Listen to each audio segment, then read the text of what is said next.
welcome to my channel Advocate Narendra Madhav. Today we will discuss about most important aspect of the family law is concerned, most important aspect of the social issue is concerned, most important aspect of the protection of child marriage. बाल विवाह प्रतिबंधक कायदा 2006 च्या अनुषंगाने आपण बोलणार आहोत. बाल प्रतिबंधक विवाह कायदा 2006 ची आवश्यकता का आहे आणि ह्या कायद्यामध्ये नेमक्या कोणत्या तरतुदी दिल्या आहेत याची आपण इत्थंभूत माहिती या व्हिडिओच्या अनुषंगाने आपण या ठिकाणी करणार आहोत. व्हिडिओ आपल्याला आवडत असेल तर नक्की लाईक आणि सबस्क्राइब कराल अशी अपेक्षा बाळगूयात, कारण कायदेविषयक संपूर्ण घडामोडी आपल्यापर्यंत अगदी मोफत या चॅनलच्या माध्यमातून भेटत असणार आहे. Now we talk about the Prohibition of Child Marriage Act 2006. The Prohibition of Child Marriage Act 2006 मध्ये काय दिलेले आहे हे आपण बघूयात की Prohibition of Child Marriage Act, that is also known as a shortcut known as a PCM is a law in India that prohibits a child marriage. It is a special law in India. जो 2006 चा बाल प्रतिबंधक विवाह कायदा आहे हा बाल विवाह रोखण्यासाठी मदत करत असतो. हा या कायद्याचा महत्त्वाचा उद्देश आहे आणि हा कायदा केम इनटू फोर्स झालाय 1 नोव्हेंबर 2007 साली. संपूर्ण भारतभर या कायद्याची अंमलबजावणी करण्यात येत असते. तर पर्पज म्हणजे उद्देश काय आहे या कायद्याच्या अनुषंगाने आपण बोलूयात की break the child marriage in overall India and to stop the child marriage custom of child marriage in India. जी आपल्या भारत देशामध्ये चाइल्ड मॅरेज बालविवाह करण्याची जी प्रथा होती ती प्रथा संपुष्टात यावी आणि बालविवाह थांबवून बालकांच्या आरोग्याची या ठिकाणी संपूर्णपणे त्यांच्या आरोग्याचं जतन व्हावं, त्यांच्या आरोग्याची योग्य ती काळजी घ्यावी ह्या उद्देशाची सामाजिक उद्देशाने हा बालविवाह प्रतिबंधक कायदा 2006 हा संपूर्ण भारतभर लागू करण्यात आला आहे. याचा उद्देश हाच आहे की बालकांचे जे विवाह आहेत ते विवाह थांबवून त्यांच्यावर होणारे अन्याय अत्याचार बऱ्याच प्रमाणात थांबावेत. हा व्यापक उद्देश या कायद्याच्या अनुषंगाने आहे. Now we talk about the definition of the child marriage. What is the definition of child marriage? Marriage where the groom is below 21 years and the bride is below 80 years means a child marriage. ह्या विवाहाच्या व्याख्यामध्ये बालविवाहाच्या व्याख्यामध्ये पहिला घटक असा आहे की ज्या विवाहामध्ये bride म्हणजे वराचं वय हे 21 वर्षापेक्षा कमी असतं आणि ग्रूम्स मीन्स द वधूचं वय हे 18 वर्षापेक्षा कमी असतं. अशा दोघांची होऊन जे विवाह घडून येतात त्याला बालविवाह असं म्हटलं जातं. हे डेफिनेशन बालविवाहाच्या व्याख्यामध्ये हा घटक या ठिकाणी आपल्याला पाहायला मिळतो. The prohibition of child marriage means prohibition of child marriage, solemnization of child marriage is most important.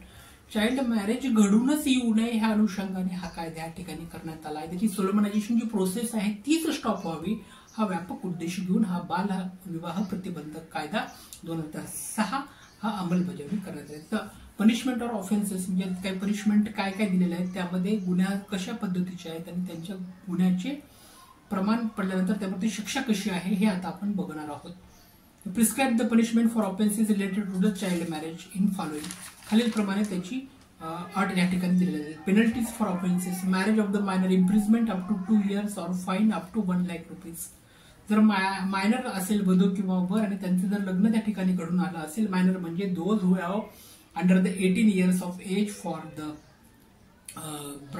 brides and those who have age of 21 years in the groom, the marriage will be took place, it is become offense of a child marriage. म्हणजे की वधूचं वय हे 18 वर्षापेक्षा कमी आणि वराचं वय हे 21 वर्षापेक्षा कमी असेल आणि असं जर विवाह घडून आला असेल, तो घडून आणल्यानंतर ती सोलमनायझेशन प्रोसेस झाली असेल तर त्यामध्ये 2 वर्षापर्यंतची शिक्षा आणि 1 लाखांचा द्रव्यदंड त्या ठिकाणी करण्यात येणार आहे. आता solemnization of child marriage: imprisonment up to 2 years and fine up to 1 lakh. जी विवाहाची जी पद्धत आहे, विवाह जो लावून देण्यात येत आहे, जी प्रोसेस जी विधिवत जी लावून दिलेला विवाह आहे ते घडून आल्यानंतर तो जो शिक्षा आहे ती 2 वर्षापर्यंतची शिक्षा त्या ठिकाणी तरतूद करण्यात आलेली आहे. कारावास 2 वर्षापर्यंतचा आहे आणि 1 लाख रुपयापर्यंतचा फाईन त्या ठिकाणी मेन्शन करण्यात आलेला आहे. त्यानंतर तिसरा आहे की promoting the child marriage. Promoting of child marriage म्हणजे चाइल्ड मॅरेज झाला आहे जे प्रमोट करत असेल सोशल मीडियामध्ये किंवा सामाजिक स्तरावर, ते असं जर कोणी प्रमोट करत असेल, त्याची जर जाहिरात जर झाली असेल तर ती इम्प्रिझमेंट अप टू त्यांना सुद्धा 2 वर्षापर्यंतची इम्प्रिझमेंट आहे आणि 1 लाख रुपयापर्यंतची शिक्षेची तरतूद प्रमोटिंग केलं असेल तर त्या अनुषंगाने जो प्रमोटर आहे त्याला त्या ठिकाणी होऊ शकते.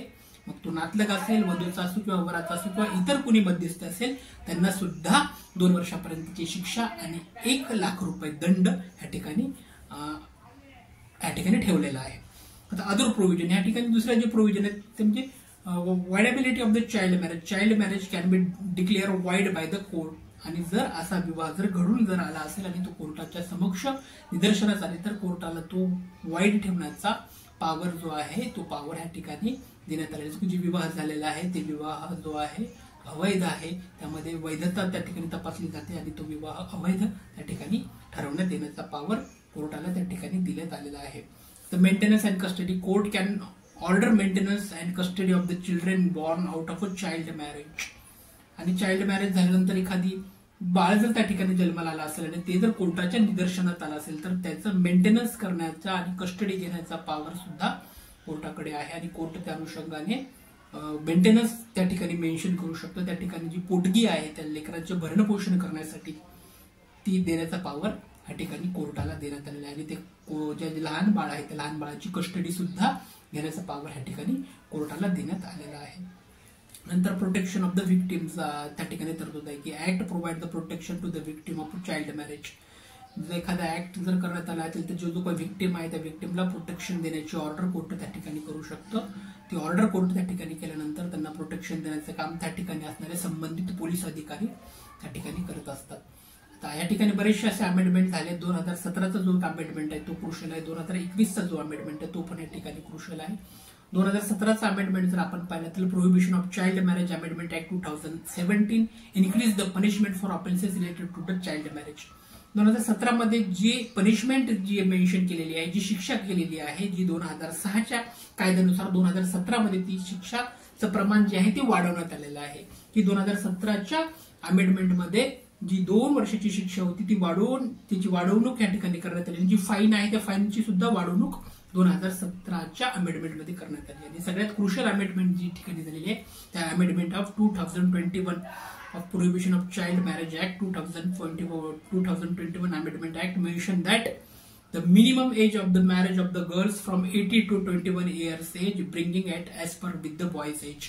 म्हणजेच की जे मुलींचं जे वय होतं पूर्वी 18 वर्ष होतं, 2021च्या अमेंडमेंट ऍक्ट नुसार विवाह योग्य मुलीचं वय 18 पासून 21 वर्ष करण्यात आलेलं आहे. की जी मुलांचं सुद्धा वय 21 वर्ष आणि मुलींचं सुद्धा वय 21 वर्ष हे 2021च्या अमेंडमेंट ऍक्ट नुसार करण्यात आलेलं आहे. आजही बऱ्याच ग्रामीण भागामध्ये या गोष्टीला माहिती नाही की मुलींचं वय सुद्धा 21 वर्ष करण्यात आलेलं आहे आणि मुलांचं वय सुद्धा 21 वर्ष करण्यात आलेलं आहे.